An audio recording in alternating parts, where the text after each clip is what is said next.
Right. Finally then, Davy Fitz, are you shocked? I was surprised by it. I thought, considering how the championship had went, but then again, it could be one of these things, leave with people wanting more rather than staying on a little bit longer and then, maybe not quite.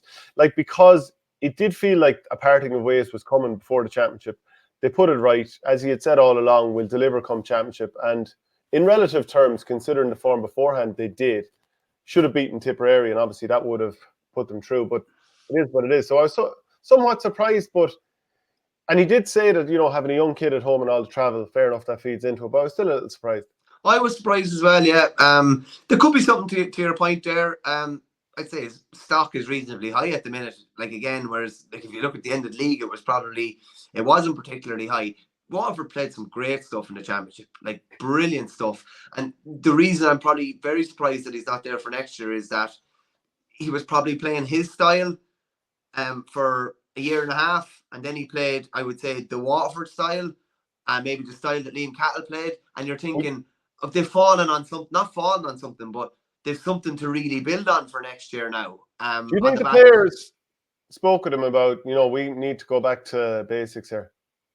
But potentially, yeah. I wouldn't be a bit surprised. Like, it was something that there was a hell of a lot of frustration from the Waterford public over. And listen, I was pulling my hair out over it as well. It was not nice to watch. And then you compare, they were probably beating all ends up by Limerick that day, but they played great stuff for 3 championship games. The first 3 championship games, particularly against Cork, like that was outstanding stuff. And it was very, very fine margins. It was a 65 call against Clare for them to potentially still be in the championship. So a bit surprising from a Waterford point of view. Like, you're kind of chopping and changing now again, and you're going looking for another manager. It's not ideal. I'd say they probably thought they had their manager for 2025 as well. Then there's obviously with Henry leaving Galway, I'm not greatly surprised by that now, I have to say, because and particularly as a player and even in his time with Ballyhale, great success. And I just think he would have seen, and he would have looked at it in the cold light of day and said, I haven't really improved what was here. I haven't really put my stamp on it. The third year was the worst of the 3 years. So I'm not that surprised there, but just the timing of it all, and within that, him parting, being within 24 hours of Davy departing, has everybody's minds in overdrive. And then you're looking at a few other jobs and thinking, oh, could someone on the East Coast go back to the West Coast? Would that open up a big job on the East Coast? And just all these musical chairs. I'd be surprised if Davy wasn't in inter-county management next year, being honest with you. There's probably 3 counties that I would see him in, maybe realistically 2, and both of them are in the Leinster Championship.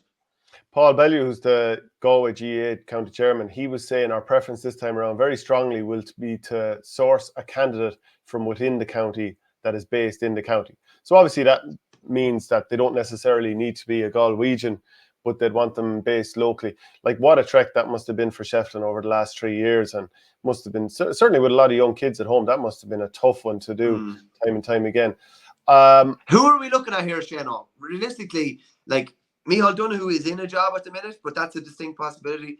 Matty Kenny has to be high up in the conversation as well. You'd think he's back with Tina Abbey Donairi there last year. Well, I presume he's still with them this year, so back a year and a half coaching locally. Yeah. I don't know, and if any of our viewers get a chance to go to David Connors' X page, and he just posted yesterday a big, huge two-page spread he did with the Tuam Herald around Shefflin's appointment, and it's just brilliant, the level of detail in it. It's 3 years ago now, but it's just fascinating to see the level of detail in it and different strands of what was going on at the time and how Shefflin ended up in the job. And like, by all accounts, they went to incredible detail to get him, an incredible thorough process to get him. Like, Davy was, from what I can gather anyway, was the perceived second choice in Galway. So like, would he be their number 1 choice now, or would he see that as, oh, you didn't want me then? Well, he's not based in the county, so he'd be well down the pecking order. Now the only thing is, now that's in an ideal world, what Paul was saying. That's in an ideal world. Like, obviously Jeffrey Linsky won All Ireland Minors there. You have Brian Hanley as well. Jeffrey Linsky, after what he said about being involved in the interview process, could be tricky. Yeah, it could be tricky. And about Cyril, they need to go back to Cyril. They need to talk to Cyril. And that's not to question the CV of Jeffrey Linsky. You just wonder, like, the people who will be, basically looking after the appointment, how would that, go down with them? Shefflin, the whole talk around Waterford, it's not too far away from him geographically, but would he want a break of management? So obviously he was with Ballyhale, huge success there. Thomastown probably just came up a little bit short with them a couple of seasons, and then Galway the last 3 years. And Paul Bellew was talking about the amount of quite young players who've been in there for a year or two who, maybe we haven't seen that much of yet, but will come through. So he was talking about green shoots to come from that. But 3 years of that and a couple of years of Thomastown and even Ballyhale before, maybe he'd want a break. Yeah, how do you see it? He's obviously a high achiever, and let's call a spade. He made an unbelievably brave and ballsy call to go to Galway. Like, that was a huge call. Like, are you telling me he's going to take his chips completely off the table now and be like, oh, I'm going to step back from management for a couple of years? I think he'll rest up over the coming months, and I'd be very surprised if he doesn't pitch up somewhere. And he'll want to challenge himself again. Like, if he put himself that out there to go to Galway, I'd imagine he'll challenge himself just probably a bit closer to home. But like, from a Waterford point of view, and this is just looking at the cold light of day, like his first stint at inter-county management was not particularly successful. Like, is that the CV that should garner someone to go in and take the Waterford job? I'm not sure. I'm just throwing it out there. Do you know what I mean? His club success was obviously huge, but he got to two. Like, he didn't win a trophy with Galway. No Leinster, no All-Ireland, no All-Ireland final appearance. They didn't get out of Leinster this year. And that's just been, I'm playing devil's advocate here, because it's just like, would Waterford be running to take him as well? I'm just saying, What about Sean Power then, who's had a lot of success at different stages with Waterford and the Camogie team as well? Like, he's a year out from the Camogie team this year as well, and I think he's under I think there are familial circumstances there that made that he couldn't stay involved with the Camogie team. But he's obviously, his CV is pretty outstanding too, isn't it? Yeah, and Ken McGrath was with the 20s this year, probably didn't have the greatest year. I don't know, would he want a bit more, like, cut his teeth a bit more? And it's not that he doesn't have experience, obviously he doesn't. He was involved with Michael Ryan over a decade ago. But, in terms of his own 2 feet, running a county team for a while, maybe he'd want a bit more time at that. Maybe, I don't know. I mean, we're just doing a bit of guesswork here. Shane, the most likely manager is in Waterford is Derek McGrath. And actually, get your comments in there. Would you like to see Derek back again? It's 2018, the end of 2018 that he left at this stage. It's quite a while ago. That's going to be interesting. What about Eddie Brennan? Have you been tapping him up there recently? I actually asked him at Milan yesterday. I asked Milan, was he going for him and Eddie on the ticket as well? But Eddie's obviously stepped away from county management the last couple of years, but obviously very capable. I think it's just a matter of time of when he wants an inter-county job again. And geez, that wouldn't be a bad one. You're going into a team that are close to the top table. He might love a crack at Munster as well. He might love he's obviously played, he's been involved in Leinster Championship all his life, and even with Laois, it was a year in Leinster and a year in the McDonagh. His CV is pretty decent. He's obviously involved with Mike Carkey at the minute as well. That'll be an interesting one. It depends whether they want to go in or out. They've been outside the last 2 with Cahill and Fitzgerald. They were inside for the previous 2 with Fanning and Derek McGrath and Michael Ryan before that as well, and then it was Davy before that as well. So it's a lot of musical chairs, like, from a chairman's point of view in the counties. Like, you're kind of looking and seeing what's going on in other counties. We don't have Westmeath obviously have a vacancy at the minute. I'm not 100% sure if Darren Gleeson is staying on in Antrim as well. So there's a lot of moving parts in it. Like, I put it this way, with Davy, like, anybody who thinks Davy's going to take a rest needs their head examined, in my view anyway.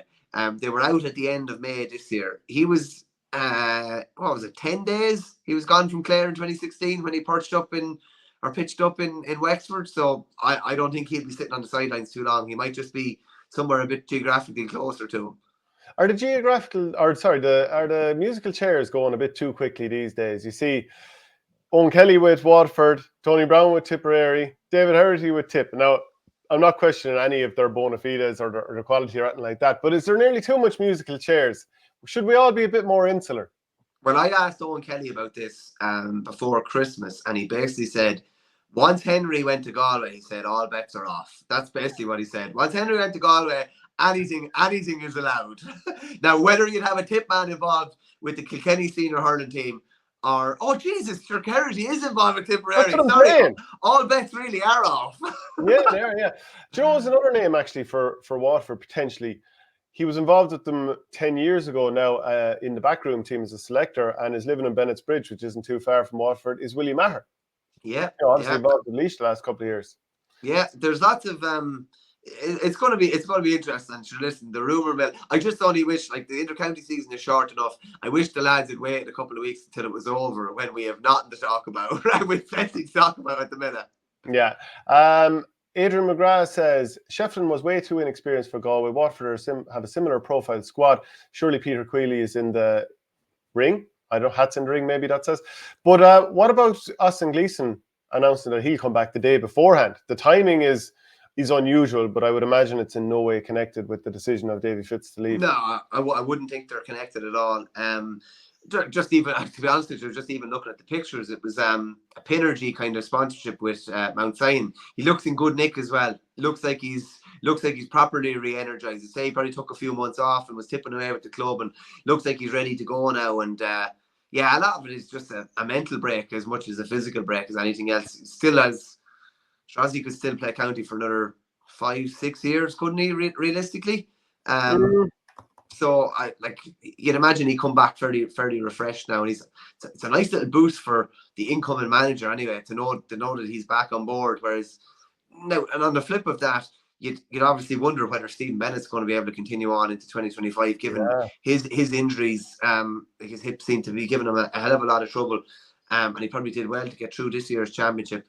And then, see, you kind of need a manager in place kind of quick enough too, because there's a fallow period here of about 2 months where lads could be gone to Australia or be gone to America, and there's a potential not doing a gym program. You know, lads, even if it's 1 day a week thing to keep you ticking over.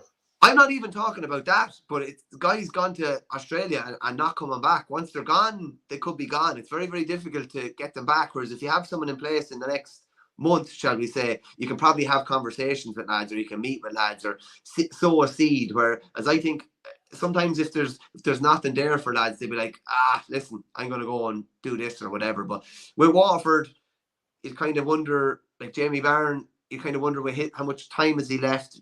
Tyke de Bourke the same, both great seasons, obviously, but just time is of essence for a decent handful of them. What would you think the chances are of this? Let's say you're looking at the Munster Hurling League, January, Davy Fitz, manager of Clare. If it doesn't go well this weekend, could it happen? I don't see it. I think circumstances have changed in the background in Clare. I don't see it. I'd be surprised now if that was the case. But like if he wants to be closer to home, that is the job that is closest to home. So I honestly think, like, if Clare, as long as Clare show up at the weekend, Brian Lohan will be manager for 2025. And I honestly do think as well, it's probably his job for as long as he wants it. I think he will probably step aside in his own time. Yeah, really unofficial says Herity surely in the conversation for any big job that comes around. And look, I've had him as coach with Kula. I thought he was excellent. So yeah, like there's a few lads like that. It's just because he's in the background a small bit. He's probably not in vogue as much as maybe other lads that are more front and center. But yeah, I'd be very surprised if he doesn't pitch up as a county manager in the next couple of years again. Okay. Anything else we have to touch on before we finish up? No, I think we're not too bad. I can't wait for the weekend. It's taken up. There's probably been a few lag weeks to get to this point, but yeah, 2 cracking semi-finals ahead. Are you looking forward to the quarterfinals in the Euros? No, I couldn't even tell you who's playing who. Who are England playing? Switzerland. The hub of neutrality, home of Toblerone and cuckoo clocks. I wish I didn't even. The sort of game that they could lose. They should have lost the last day by all accounts. And this is again the type of game they could easily lose. Good to get your insight on that.